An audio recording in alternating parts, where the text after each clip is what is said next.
In the 20th century, 100 million people died from smoking. That is more than all the wars of that century combined. And here is the part that does not make sense. For most of human history, tobacco was not a killer. It was a medicine, a ritual, a traded good. Something went wrong somewhere. And the story of how it went wrong is one of the most profitable business strategies ever invented. Somewhere in the Americas, thousands of years ago, a person lit up a plant and inhaled deeply. They believed it would connect them to the spirit world, heal their sickness, and help them see the future. That plant was tobacco. It was a sacred leaf. Indigenous peoples across the Americas cultivated it for thousands of years. They did not smoke it for recreation. They smoked it to seal treaties, to cure headaches, to communicate with the gods. It was a tool for survival and connection. When you look at the nicotiana plant, it is actually a brilliant piece of evolutionary engineering. It produces nicotine as a natural pesticide. Nicotine is highly toxic to insects. It paralyzes their nervous systems and stops them from eating the leaves. But when humans inhale it in small doses, it does something completely different. It binds to receptors in our brains and releases dopamine. It mimics a natural reward signal. It makes us feel focused, calm, and alert. The plant evolved to kill bugs, but it accidentally hacked the human brain. For millennia, this relationship was perfectly balanced. The plant gave humans a mild stimulant and a spiritual tool. Humans gave the plant a massive geographic advantage by carrying its seeds and cultivating it across vast territories. It was a symbiotic relationship. Nobody was dying in the millions. Nobody was coughing up blood in hospital wards. It was just a leaf burning in the dark. But then everything changed. The balance was broken by a single event that would ripple across the globe for the next 500 years. In the 20th century, 100 million people died from smoking.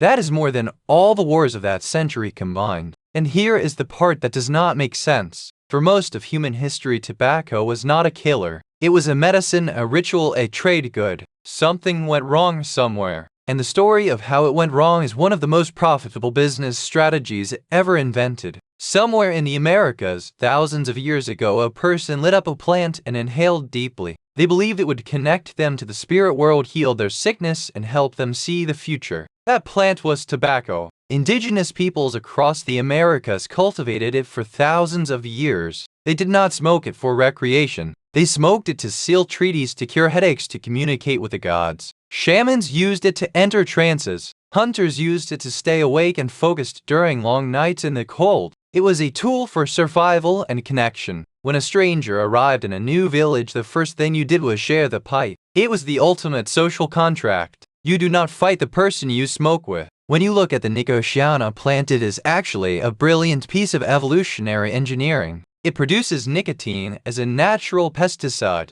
Nicotine is highly toxic to insects. It paralyzes their nervous systems and stops them from eating the leaves. If a caterpillar takes a bite of a tobacco leaf, it drops dead in minutes. But when humans inhale it in small doses, it does something completely different. It crosses the blood-brain barrier in seconds and binds to receptors in our brains. It releases dopamine and adrenaline. It mimics a natural reward signal. It makes us feel focused, calm, and alert. The plant evolved to kill bugs, but it accidentally hacked the human brain. It created a chemical loop that makes us want to come back for more. For millennia, this relationship was perfectly balanced. The plant gave humans a mild stimulant and a spiritual tool. Humans gave the plant a massive geographic advantage by carrying its seeds and cultivating it across vast territories. It was a symbiotic relationship. Nobody was dying in the millions. Nobody was coughing up blood in hospital wards. The way they consumed it was different too. They chewed the leaves. They brewed them into teas. When they did smoke it, they used pipes or rolled it in corn husks. The combustion was low and the nicotine hit was slow. It was a gentle rhythm. It was just a leaf burning in the dark. But then everything changed. The balance was broken by a single event that would ripple across the globe for the next 500 years. In 1492, Christopher Columbus landed in the Caribbean. His crew was exhausted, sick, and desperate for anything valuable. They found something strange. The local people were rolling up dried leaves, lighting them on fire, and blowing smoke out of their mouths. Columbus watched this and wrote it down in his journal. He had no idea he was looking at the beginning of a global addiction. He just saw a weird local habit. But two of his men, Rodrigo de Giras and Luis de Torres, saw something else. They saw how good it felt.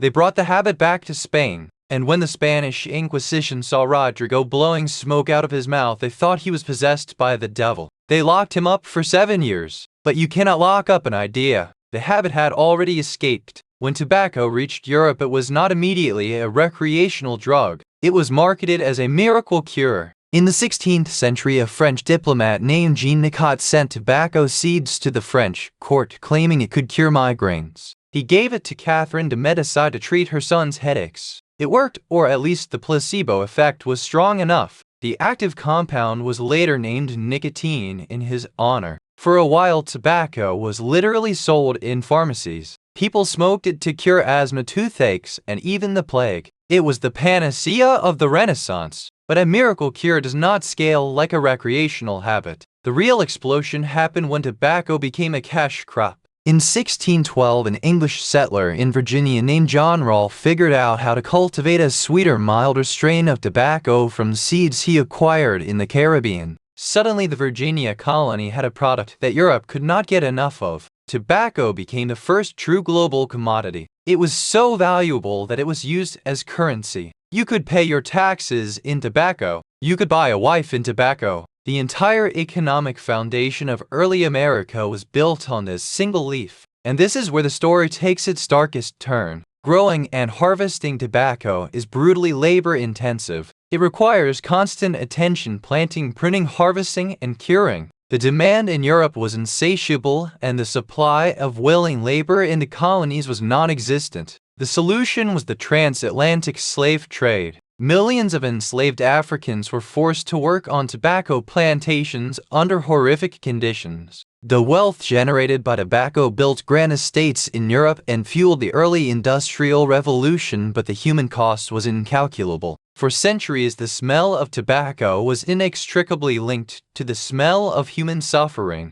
Yet despite this dark history, the consumption of tobacco continued to evolve. For hundreds of years, people chewed it, snorted it as snuff, or smoked it in heavy wooden pipes. It was a slow, deliberate process. Smoking a pipe took time. It was a ritual. You had to pack it, light it, and tend to it. It was not something you could do while running for a bus. The nicotine delivery was slow, and the experience was tied to a specific place and time. Then came the 19th century, and the Industrial Revolution changed everything. The bottleneck was no longer growing the tobacco. The bottleneck was making it easy to consume. In 1881, a young inventor named James Bonsack patented a machine that could roll cigarettes automatically. Before this, every single cigarette was rolled by hand. A skilled worker could make about 4 cigarettes a minute. The Bonsack machine could produce 200 per minute. Suddenly, the cost of producing cigarettes plummeted. The product was no longer a luxury item for the wealthy. It was cheap, uniform, and incredibly easy to consume. This was the moment the trap snapped shut. The slow ritual of the pipe was replaced by the fast, disposable hit of the cigarette.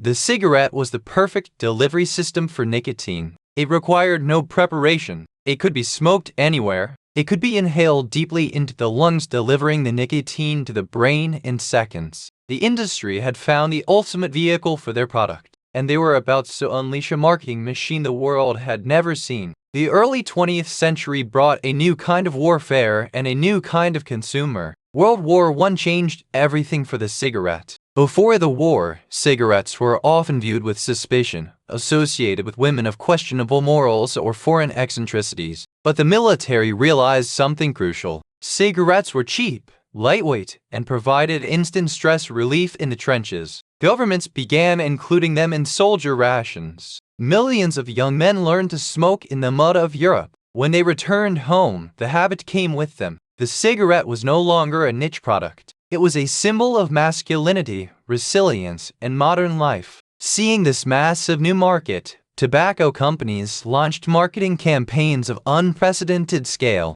They did not just sell a product. They sold an identity. If you wanted to be sophisticated, you smoked a specific brand. If you wanted to be rugged, you smoked another. And then they targeted a demographic that had previously been ignored. Women. In the 1920s, smoking was largely taboo for women in public. It was considered unladylike. So the industry hired public relations pioneers to change that. They organized a campaign during a major parade in New York City. They hired young women to march while smoking cigarettes, which they cleverly called torches of freedom. The media ate it up. Smoking was suddenly framed not as a dirty habit, but as a bold statement of female emancipation. By the 1930s and 40s, the cigarette was everywhere. It was in movies, on billboards, and even endorsed by doctors. Advertisements featured men in white coats claiming that a certain brand was gentler on the throat or that more physicians smoked it than any other. The message was clear and omnipresent.